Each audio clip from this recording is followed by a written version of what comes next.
o no hay santuario en el cielo. Porque es que hay dos problemas. Hay unos que por tratar de no hacer el santuario como tan literal, entonces tratan de espiritualizar el santuario celestial. Pero la Biblia dice, y lo leímos ahorita en Hebreos 8:5, que el santuario terrenal era una figura y una sombra del santuario celestial. La pregunta que yo hago es, si el santuario terrenal era una sombra, necesaria y obligatoriamente, ¿qué significa eso? Si era una sombra.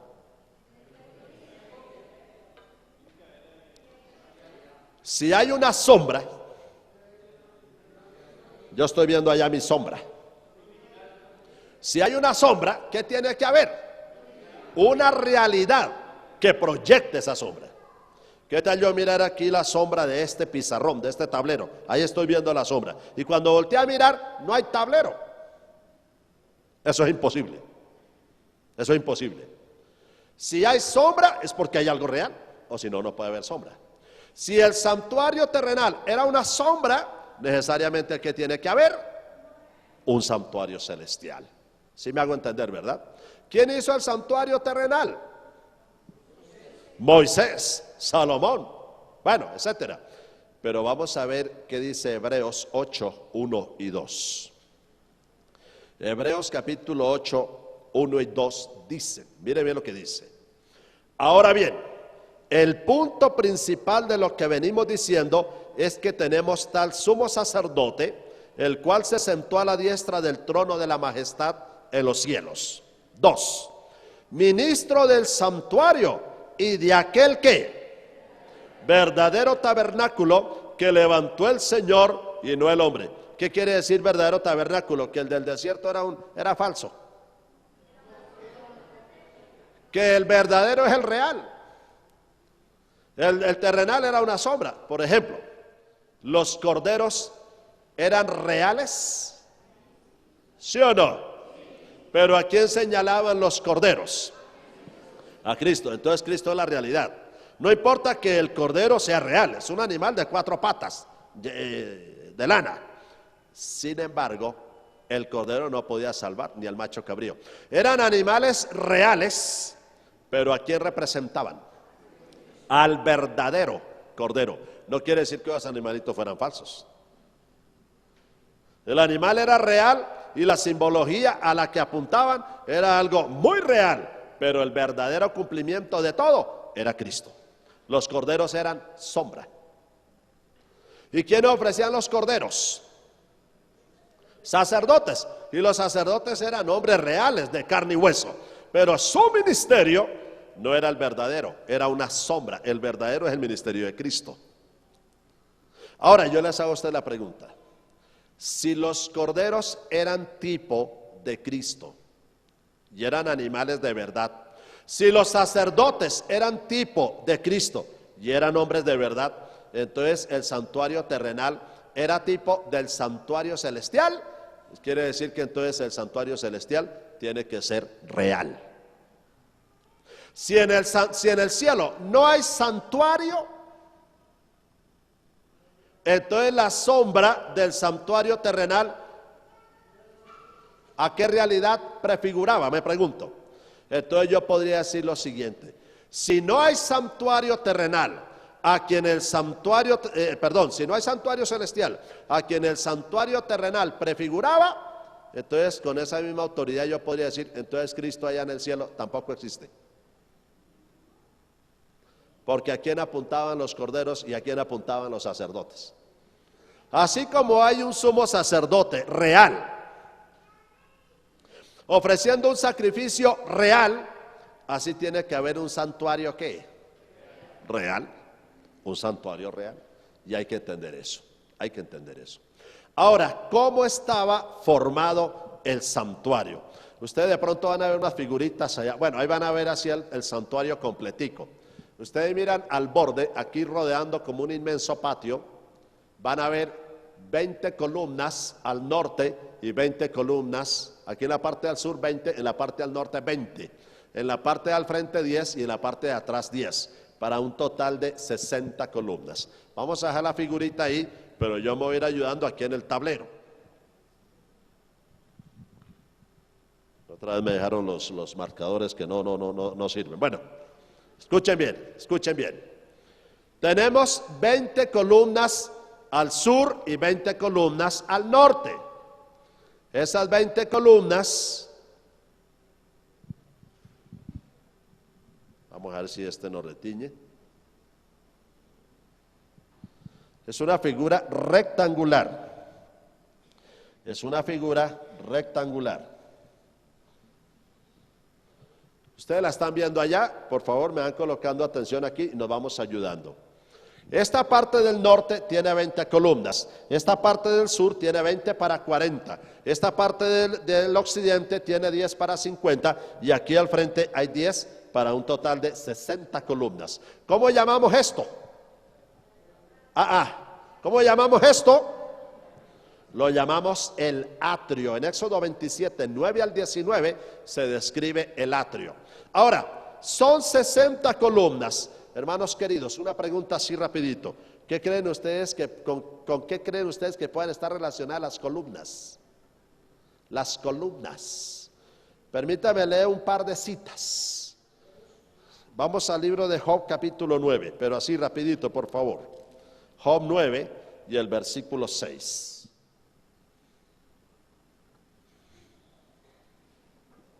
Mire lo que dice Job 9:6. Mire lo que dice. Él remueve la ¿qué? ¿La qué? La tierra de su lugar y hace temblar sus ¿qué? ¿Con qué está relacionada aquí la palabra columnas? Con la tierra. Él remueve la tierra de su lugar. Voy a ir a otra cita en el libro de los Salmos. Vamos rapidito al libro de los Salmos. Capítulo, Salmo 75, verso 3. Se arruinaban la tierra y sus moradores. Yo sostengo sus ¿qué? Sus columnas. Otra vez, ¿con qué está relacionado aquí las columnas? Con la tierra. Colóquenme atención acá. Escuchen bien acá. O sea que las columnas están relacionadas con ¿no sirve aparatito? Venga, a ver. Voy a tratar de manejar este aparatico aquí. A ver. ¿Usted alcanza a ver allá? ¿Sí se ve? La parte de abajo, el sur. Ahora la parte de arriba, el norte. Ahí hay ¿cuántas columnas? Bueno, ahí le quitaron de los lados, pero en total tiene que ser 20 al norte, 20 al sur, 40. 10 en la parte de atrás, 50, y 10 en la parte oriental, aquí a la entrada, 60 columnas, 60 columnas en total. La entrada, aquí estas 4 rojas, según Éxodo 27, 16, esas 4 columnas formaban la entrada y formaban 1, 2 y 3 entradas. 4 columnas forman 3 entradas. Ahora, ustedes pueden mirar allá donde voy a señalar. ¿Están viendo donde estoy señalando?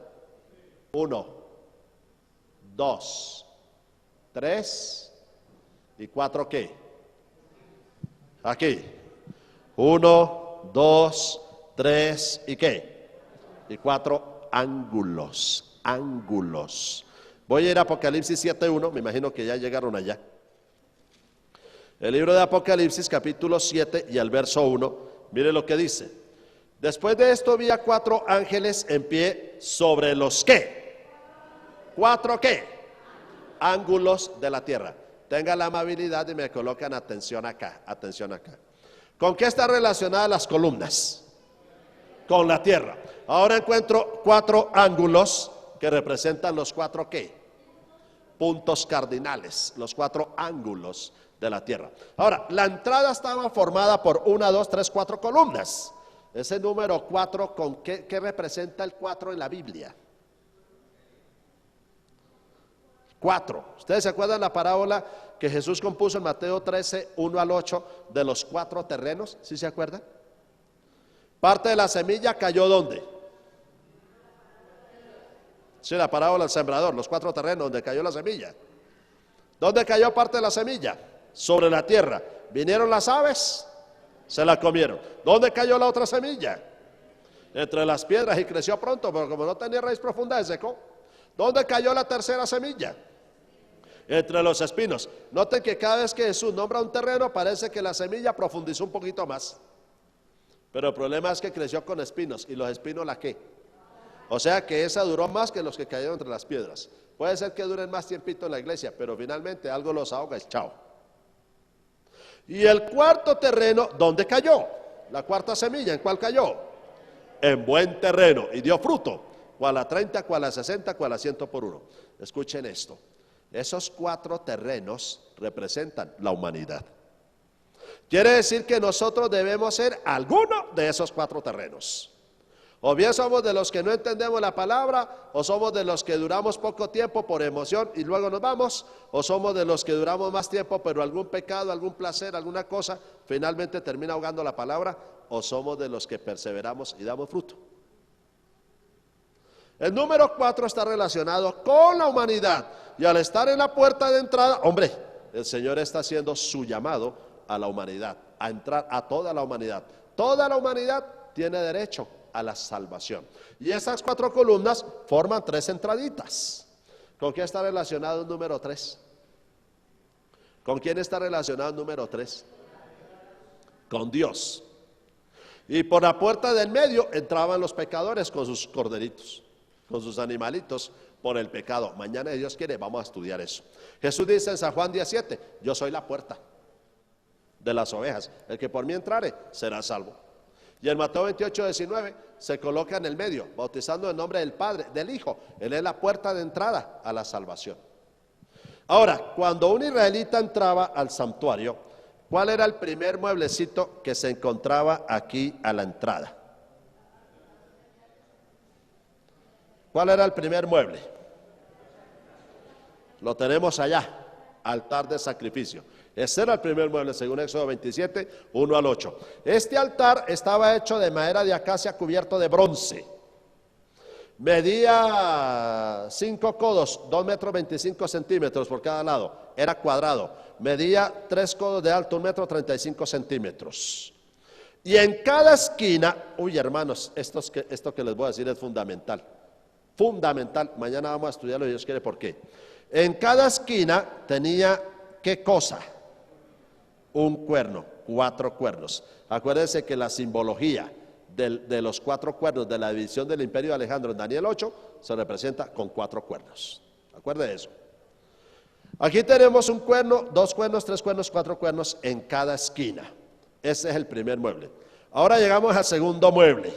El segundo mueble es la fuente de bronce o lavacro, según Éxodo 30, 17 al 21 y Éxodo 38, 8. Este mueble estaba hecho de bronce, solo bronce. Este era madera de acacia cubierto de bronce y este era solo bronce. Ahora, una preguntica. ¿Qué se sacrificaba aquí todos los días, mañana y tarde? Un cordero. ¿En dónde estaba este atrio, este altar? Ya les di la respuesta. Estaba en el atrio. El altar estaba en el atrio. Y este altar simboliza la cruz donde Jesús moriría. Eso me da a entender que si hay 60 columnas y están relacionadas con la tierra, y el atrio tiene 4 ángulos, está relacionado con la tierra. 4 columnas de entrada, a la entrada está relacionado con la humanidad. Y si ahí está el altar donde se sacrifica el cordero, entonces me da a entender el atrio que representa el ministerio de nuestro Señor Jesucristo aquí en la tierra. Aquí en la tierra.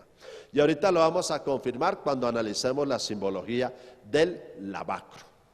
Ahora llegamos al tabernáculo. Era una tienda que estaba dividida en 2 partes. El lugar santo y el lugar santísimo. A ver, allá lo tenemos, lugar santo. Había 5 columnas a la entrada, ahí quedaron 4, y habían 4 columnas que separaban el lugar santo del lugar santísimo. Aquí a la derecha, según Éxodo 25, 23 al 30, había una mesa de madera cubierta de oro, simbolizaba a Cristo. Aquí a la izquierda, al sur, según Éxodo 25, 31 al 39, había un candelabro hecho todo de oro. Y según Números 8:2, cada uno de estos bracitos, 7 bracitos, tenía una lámpara. Aquí en medio de esos dos muebles había otro altar, según Éxodo 30, 1 al 10. Ese altar era cuadradito también, pero era mucho más angosto que el altar del incienso. Este medía un codo por cada lado, 45 centímetros. Y también era cuadrado y en cada esquina tenía, ¿qué cosa? Un cuerno. O sea que tenemos un altar con 4 cuernos y tenemos otro altar con 4 cuernos. Este altar estaba en el atrio, este estaba en el lugar santo. Este estaba hecho de madera de acacia cubierto de bronce, este estaba hecho de madera de acacia pero cubierto de oro. En este se ofrecían los animales, en este se ofrecía el incienso. ¿Estamos viendo? Y finalmente había un velo que separaba el lugar santo del lugar santísimo, según Éxodo 26, 31 al 33. Según Hebreos 10, 19 y 20, ese velo simbolizaba a Cristo. Cuando fue desgarrado el velo, simbolizaba que Cristo iba a ser desgarrado por nuestros pecados. Llegamos al lugar santísimo donde encontramos el arca del pacto. Este fue el primer mueble que se mandó a hacer, según Éxodo 25, 10 al 22. Sin embargo, es el último mueble que aparece en el lugar santísimo. Este mueble tenía un querubín en cada esquina, con un ala hacia allá, un ala hacia acá. Abajo estaba la ley de Dios con los 10 mandamientos y aquí estaba la gloria de Dios. La gloria de Dios. Sí, está la vara de Aarón y el maná. Pero en este momento vamos directamente a lo que me interesa resaltar aquí acerca del ministerio de Jesús. O sea, tenemos cuántas partes en el santuario. ¿Cuántas partes? El atrio, la parte externa, el lugar santo y el lugar santísimo, el lugar santísimo. Ahora, hermanos, una pregunta. ¿Por qué creen ustedes que el santuario se encuentra dividido en 3 fases, en 3 partes?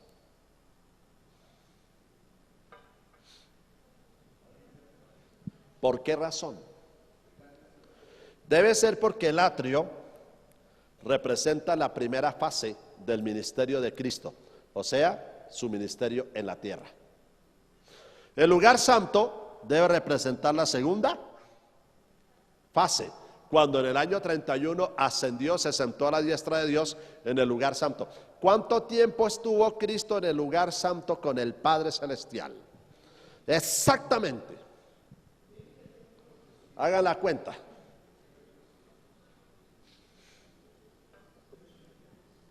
Yo les tengo los años exactos. ¿Cómo? 1813 años. Elena White dice 18 siglos. Más exactamente son 1813 años estuvo el Señor Jesucristo en el lugar santo. Y luego la tercera fase, el lugar santísimo. Aquí vamos a encontrar sacrificio, aquí vamos a encontrar intercesión y aquí vamos a encontrar juicio. Esas son las cosas que nosotros tenemos que entender del santuario. Tenemos que ir directamente, hermanos, en el santuario al ministerio de Jesús. Entonces, hago la pregunta. Si el atrio, compuesto de 60 columnas, 4 ángulos, 4 columnas en la entrada, donde se sacrifica el cordero, si eso representa, si eso simboliza, si eso señala, ¿hacia dónde? ¿Hacia dónde señala eso? Al ministerio de Cristo en la tierra. Oiga, hermanos, póngame los 5 sentidos acá. ¿Cómo se llamaba esta parte externa? Esos cuadritos negros. ¿Cómo se llamaba eso? ¿Se llamaba qué? Atrio. ¿Qué 2 muebles habían en el atrio? Altar de los sacrificios. ¿Qué más había? Lavacro. Esos 2 muebles estaban en el atrio. ¿Entiendan eso? Después encontramos una tienda que se llama ¿cómo? El tabernáculo. Y el tabernáculo está dividido ¿qué? en dos partes, lugar santo y lugar santísimo. Ahora, ¿qué encontramos a la derecha, al norte en el tabernáculo? La mesa. A la izquierda, el candelabro. Es en medio, el altar de incienso. En el lugar santísimo, el arca del pacto. O sea, en el santuario había 1, 2, 3, 4, 5, 6 muebles. 6 muebles. Y estaban colocados en forma de cruz. Así lo mandó colocar el Señor. En el atrio habían 2 muebles, altar de los sacrificios y lavacro. En el lugar santo habían 3 muebles, la mesa, el candelabro y altar de incienso. Y en el lugar santísimo había el arca del pacto. Ahora, ¿ustedes saben cuáles fueron los 3 primeros muebles que mandaron hacer de esos 6? En su orden. Y se repiten 9 veces. 9 veces se repite ese orden en el Pentateuco. Los primeros 3 muebles que mandaron a hacer fue Éxodo 25, 10 al 22, el arca. Éxodo 25, 23 al 30, la mesa. Y Éxodo 25, 31 al 39, el candelabro. Primero se mandó a hacer el arca, segundo la mesa, tercero el candelabro. Siempre se mandó a hacer en ese orden. Se repite 9 veces ese orden. ¿Por qué? Porque el arca simboliza el trono del Padre, la mesa simboliza a Jesús y el candelabro, todo de oro, con las 7 lámparas, representa al Espíritu Santo. Por eso se mandó a hacer esos 3 muebles en ese orden. Esa es una conferencia que algún día, Dios mediante, la aclararemos, se la debo. Por ahora lo dejamos hasta ahí. Arca, mesa, candelabro, los 3 muebles en ese orden. Ahora escuchen bien. Entonces, ¿qué nos representa el atrio? Esta parte externa con el altar y el lavacro. ¿Qué nos representa? ¿Qué nos representa? Exactamente, ¿qué nos representa? El ministerio del Señor Jesucristo en la tierra, en la tierra. Ahora, este lavacro, ¿qué representa? Para entender qué representa el lavacro, yo tengo que leer un par de citas bíblicas. Éxodo 27, no, Éxodo 30, 17 al 21. Éxodo capítulo 30. Mire lo que dice. Habló más Jehová a Moisés diciendo, harás también una fuente de bronce, o sea, lavacro, con su base de bronce para lavar, y la colocarás ¿en dónde? Repítanme eso. ¿La colocarás en dónde? Entre el tabernáculo de reunión y ¿qué más? Y el altar, y pondrás en ella agua, y de ella se lavarán a Aarón y sus hijos las manos y los pies. Vamos a Éxodo 40, rápidamente. Éxodo 40. Versículo 30. Éxodo 40, 30.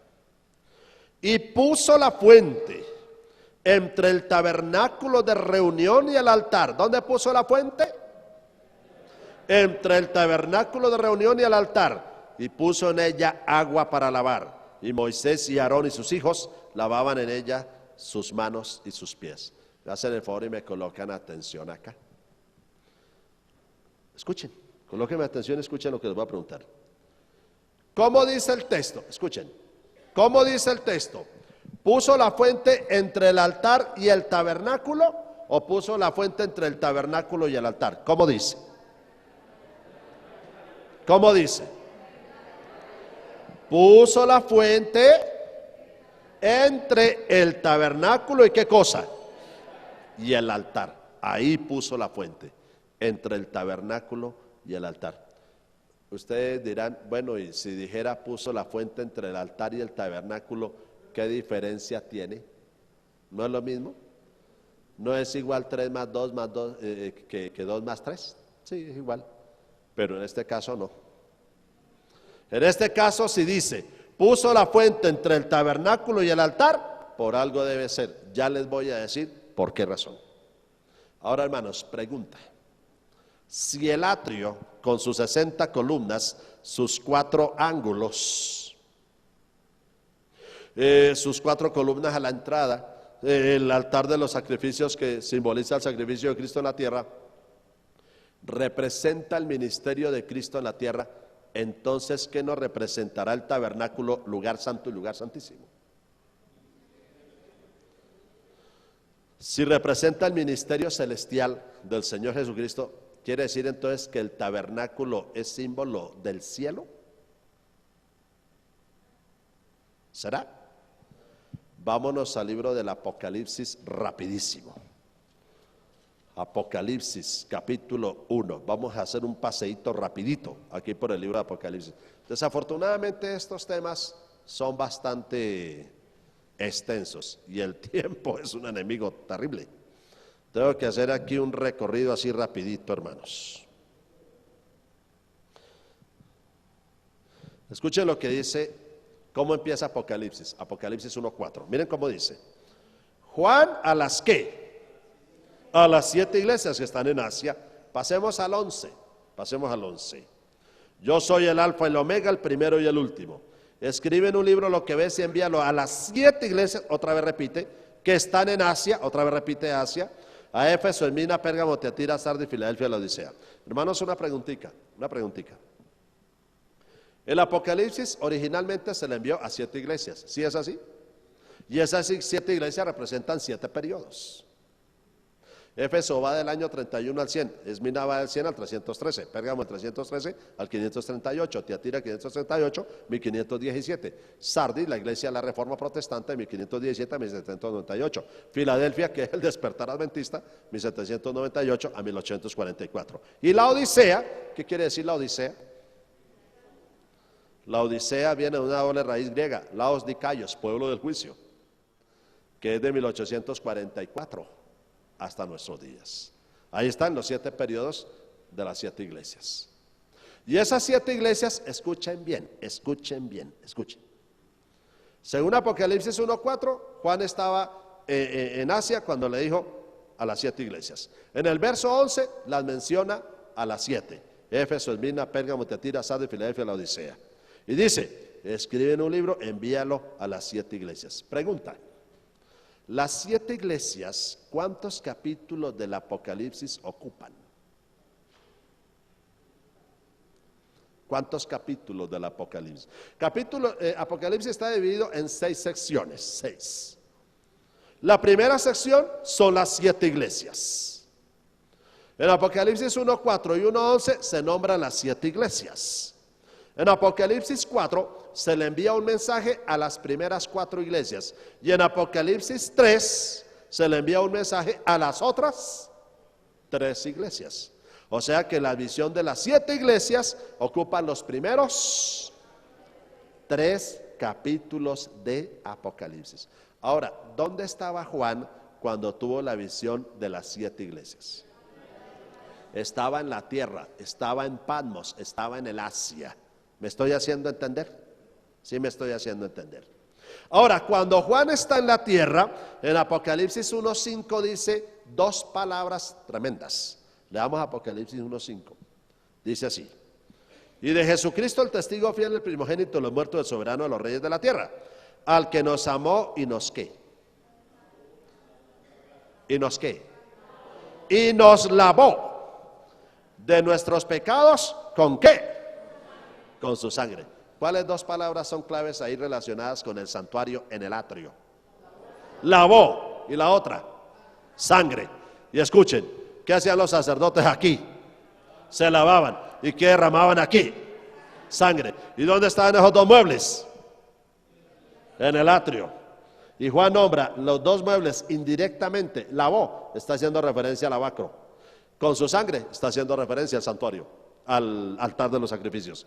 Y está nombrando esos 2 muebles, lavó con sangre cuando está en la tierra. Y estos 2 muebles estaban en el atrio.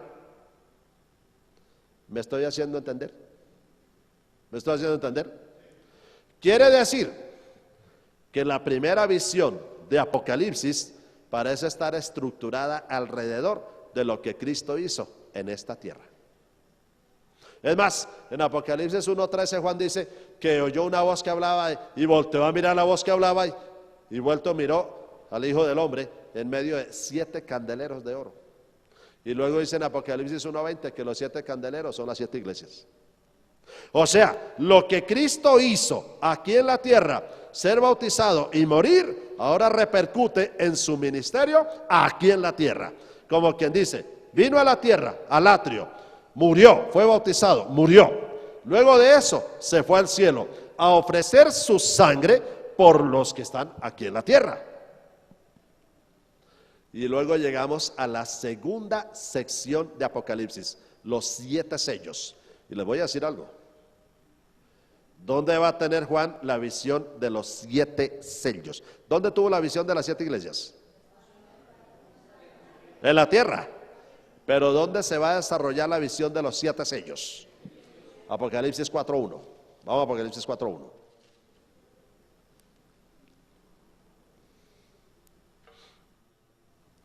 Después de esto, mire, ¿qué será después de esto?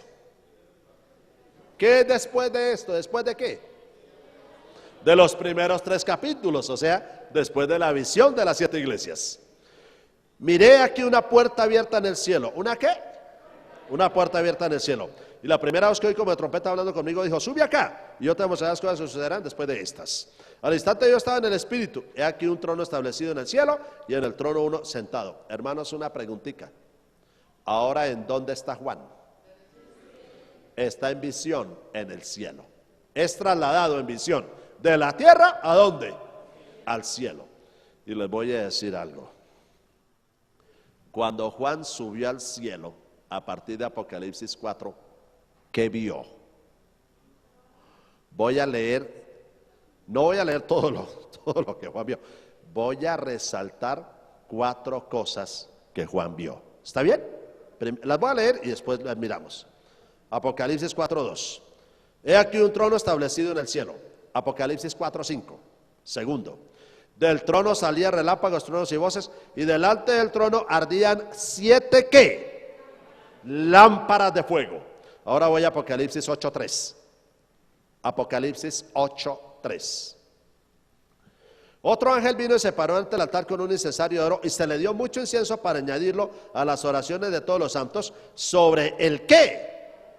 Altar de oro que estaba delante del trono. Y de la mano del ángel subió la presencia de Dios el humo del incienso con las oraciones de los santos. Y aquí hablamos el sábado en la tarde con este tema, con este texto, porque el incienso no son las oraciones, porque se le agrega incienso a las oraciones.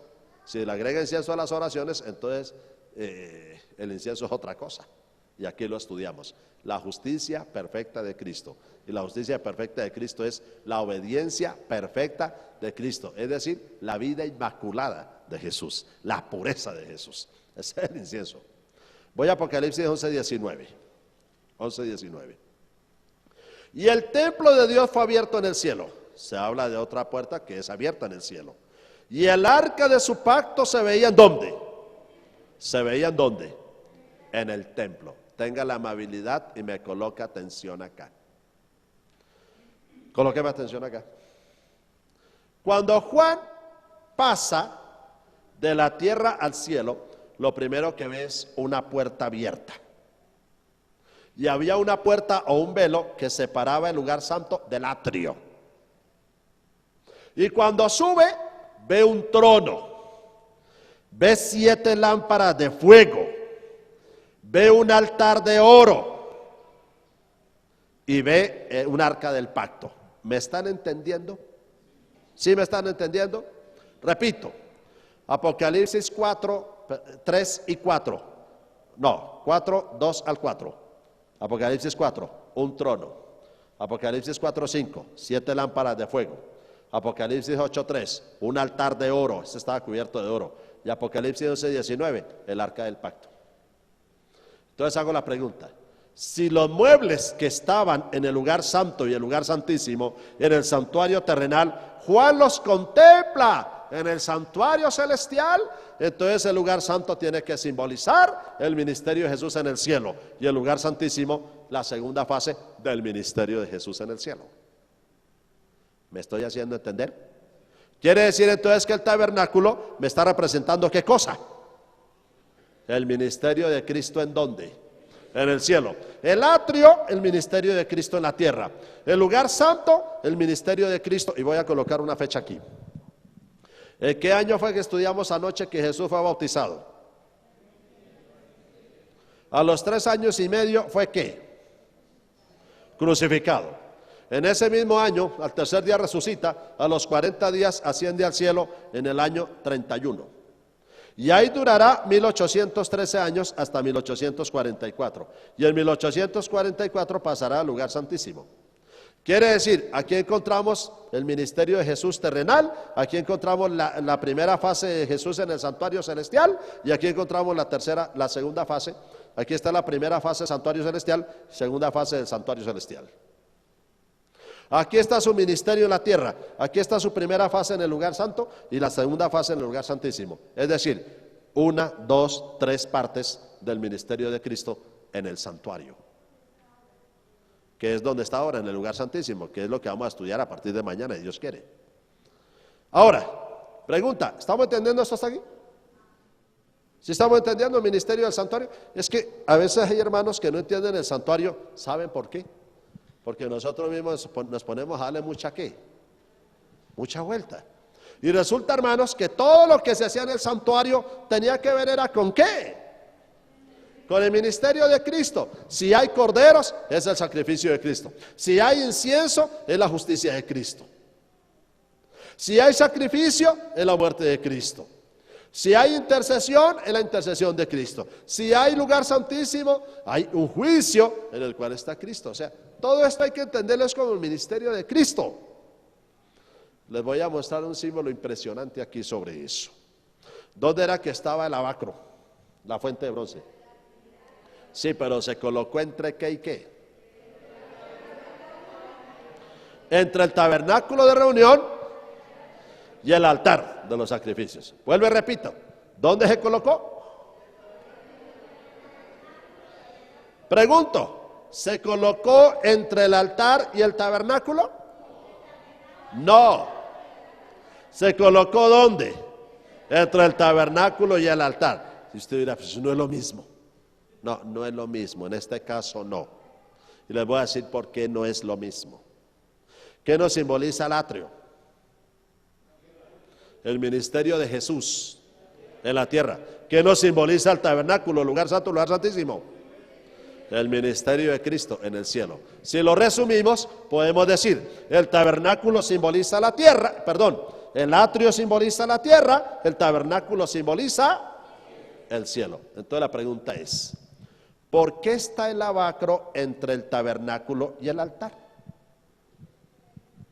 Porque cuando Cristo vino a salvar al hombre, ¿de dónde vino? ¿De dónde vino? Vino del cielo. Y antes de ser sacrificado aquí, en el altar que simbolizaba la cruz, primero tuvo que pasar ¿qué? Por el bautismo. Ahora yo les hago la pregunta, ¿cuántos bautismos tuvo Cristo?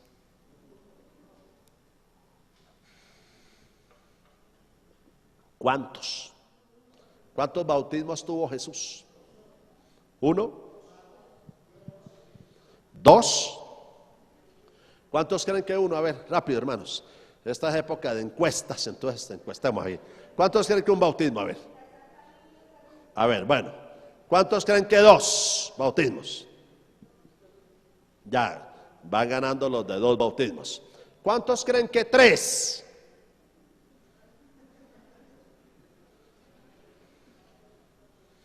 ¿Sabe cuántos bautismos tuvo Cristo? 3. 1, de agua. 2, el Espíritu Santo. Eso lo dijo Juan el Bautista. Seréis bautizados. El que viene detrás de mí os bautizará en Espíritu Santo y fuego. Y Jesús fue bautizado, y después de que fue bautizado con el Espíritu Santo, dice la Biblia. Pero hay un tercer bautismo. Hay un tercer bautismo. Y voy a ir a Mateo 20, versículo 20 al 22. Y tengo que correr, hermanos, porque esto tiene que ser, mejor dicho, Mateo 20:20, dice así. Entonces se le acercó la madre de los hijos de Zebedeo con sus hijos, postrándose ante él y pidiéndole algo. ¿Cuáles eran los hijos de Zebedeo? Juan y Santiago, o Jacobo. Juan y Santiago. Él le dijo, ¿qué quieres? Verso 21. Ella le dijo, ordena que en tu reino se sienten estos dos hijos míos, Juanito a la derecha y Santiaguito a la izquierda. Jesús respondiendo dijo, no sabéis lo que pedís. ¿Podéis beber del vaso que yo he de beber? ¿Podéis beber del qué? Repitan esa palabrita. Vaso o copa, igual, vaso. ¿Y ser qué cosa? Bautizados con el bautismo con que yo soy bautizado. Ellos le dijeron, podemos. Él les dijo, a la verdad de mi vaso beberéis, y con el bautismo con que yo soy bautizado, seréis bautizados. Pero el sentaros a mi derecha y a mi izquierda, no es mío darlo, sino aquellos para quienes está preparado por mi Padre. Colóquenme atención, hermanos.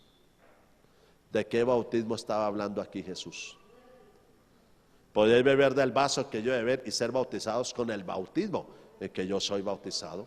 Mire lo que dice Lucas 12:50. ¿De qué bautismo está hablando Jesús? Lucas 12, verso 50. Mire lo que dice.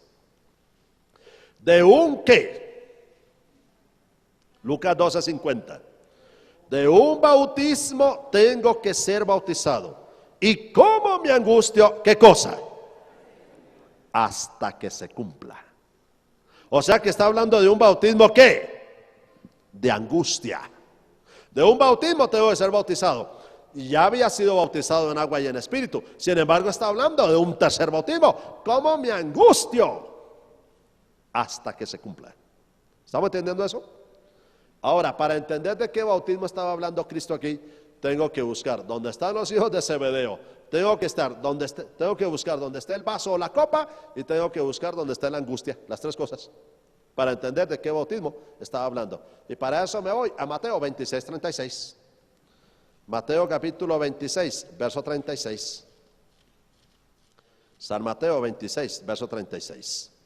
Entonces llegó Jesús con ellos a un lugar que se llama Getsemaní, y dijo a sus discípulos, sentaos aquí, entre tanto que voy allí y oro. ¿A dónde llegó aquí el Señor Jesús? Al Getsemaní. 37. Y tomando a Pedro, ¿y a quiénes? A los dos hijos de Zebedeo. ¿Quiénes eran los que habían pedido sentarse a la derecha y a la izquierda? Ellos dos, los dos hijos de Zebedeo. Comenzó a entristecerse, ¿y a qué? Ay, él dijo, de un bautismo tengo que ser bautizado, y cómo me angustio hasta que se cumpla. Aquí comenzó a angustiarse, y estaba en Getsemaní. Y están los dos hijos de Zebedeo, a quienes dijo, podéis beber del vaso y ser bautizados en el bautismo.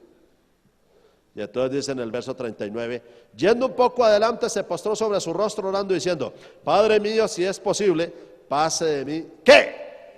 ¿Esta copa o este vaso? Pero no sea como yo quiero, sino como tú. O sea que está hablando no de la muerte, sino de la angustia que tuvo que pasar en el Getsemaní. Y si ustedes han leído el capítulo del Getsemaní, del deseo de toda la gente, ese capítulo es impresionante. ¿Saben dónde se decidió nuestra salvación? No fue en la cruz, fue en el Getsemaní. La sierva del Señor dice, sobre Cristo pesaban los pecados de la humanidad, y era grande la tentación de irse y abandonarnos. Eso lo dice ahí. Y ella dice que Jesús cayó desmayado y tuvo que descender un ángel del cielo, levantar el rostro de Jesús, limpiarle el rostro ensangrentado. ¿Sabe qué le dijo el ángel a Jesús? ¿Sabe qué le dijo ese ángel a Jesús? Eso lo dice Lucas 22 también. ¿Y sabe qué le dijo el ángel a Jesús? Mira, Jesús, tú eres santo, tú eres inocente. Si no quieres morir, puedes volver al Padre, no hay ningún problema. Pero si tú no mueres, ninguno se salva.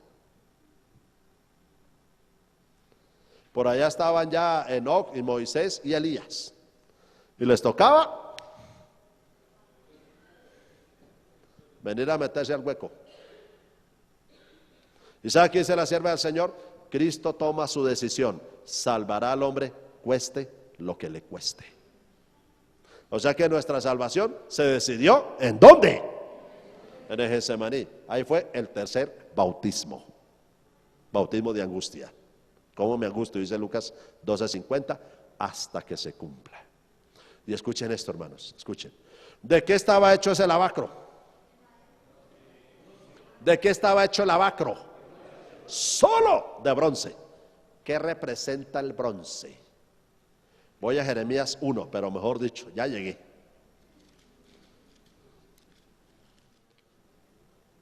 Yo digo que a veces se cumplen, a veces pasan ciertas injusticias, hermano. Ustedes ven cómo corro yo aquí. Hay hermanos que me han dicho, hermano, es que usted habla muy rápido. Y le digo, si no hablo rápido, no llego ni a la mitad de la semana. Me toca así rápido, porque hay mucho tema. Y ¿sabe qué es lo injusto? Que si aquí salimos más tardecito, yo soy el que más garganta gasto, soy el que más sufro aquí. Oiga, y soy el que menos me quejo. Si yo predico media hora, me pagan igual que predicar hora y pico. Y no me quejo. Y me siento feliz de enseñar esto. Así que por favor entiendan eso y denme un tricito de tiempo ahí. Mira lo que dice Jeremías 1:18. Jeremías 1:18. Porque he aquí que yo te he puesto en este día como ciudad fortificada, como columna de hierro y como muro de ¿qué? ¿Muro de qué? De bronce. Contra toda esta tierra, contra los reyes de Judá, sus príncipes, sus sacerdotes y el pueblo de la tierra. Y todo esto fueron los que se unieron contra Cristo. O sea, esta es una profecía mesiánica. Y pelearán contra ti, pero no te vencerán, porque yo estoy contigo, dice Jehová, para librarte. Y mire lo que dice Jeremías 15, rapidísimo, hermanos, pasen a Jeremías 15. Voy a leer el verso 20, Jeremías 15:20. Jeremías 15:20. Y te pondré en este pueblo por muro fortificado ¿de qué? De bronce. Pelearán contra ti, pero no te vencerán, porque yo estoy contigo para guardar, para defenderte, dice Jehová. Colóquenme atención. Según Jeremías 1, según Jeremías 15, ¿de qué es símbolo el bronce? De firmeza, de fortaleza. Y el Señor Jesús iba a pasar por un bautismo, hermanos, donde necesitaba ¿qué cosa? Mantenerse firme como el bronce. Esto es bronce y tiene agua. El agua representa bautismo, el bronce representa firmeza. Y se lo voy a comprobar con los dos últimos textos. Daniel capítulo 10. Como buscamos rápido no hay ningún problema. Daniel 10:5. Alcé mis ojos y miré aquí un varón vestido de lino, esa es una característica. Ceñido sus lomos de oro de Ufaz, segunda característica. Su cuerpo era como de berilo, tercera característica. Su rostro parecía un relámpago, cuarta característica. Sus ojos como antorchas de fuego, quinta característica. Sus brazos y sus pies como de color ¿de qué? ¿De qué son los pies? De bronce. Y el sonido de sus palabras como el estruendo de una multitud. Ahí hay 7 características. ¿Sabe quién es ese varón vestido de lino? Que lo contempló Daniel 635 años antes de Jesús encarnarse. Miren lo que dice Apocalipsis 1:13. Rápido, hermanos queridos. Apocalipsis 1:13. En medio de los 7 candeleros a uno semejante al Hijo del Hombre, o sea Jesús, vestido de una ropa que llegaba hasta los pies, muy similar al varón vestido de lino. Ceñido por el pecho con un cinto de oro. El varón vestido de lino estaba ceñido sus lomos de oro de Ufaz. Su cabeza y sus cabellos eran blancos como blanca lana, como nieve, sus ojos como llama de fuego. Los ojos del varón vestido de lino eran como antorchas. Sus pies semejantes ¿al qué? Al bronce bruñido. Hermanos, una pregunta. Cuando Daniel y Juan contemplan a Cristo, ¿de qué le ven los pies? De bronce. ¿Qué representa el bronce? Firmeza en medio de la angustia. O sea que eso representa que Jesús, al pasar por este bautismo de angustia, Dios lo mantuvo firme como el bronce. ¿Sí me estoy haciendo entender? Por eso es que el lavacro no dice que se colocó entre el altar y la tienda, no. El lavacro se colocó entre el tabernáculo y el altar, el lavacro. Porque Cristo antes de pasar a la muerte aquí, primero tuvo que pasar aquí. Su bautismo de angustia. Y al ser esto de bronce, y Juan y Daniel le ven los pies de bronce, y Jeremías 1 y Jeremías 15:20 dice que el bronce es firmeza, entonces representa la firmeza de Cristo ante la prueba para podernos salvar. ¿Entendimos eso? ¿Entendimos eso? Acordémonos, hermanos, el santuario apunta al ministerio ¿de quién? ¿Al ministerio de quién?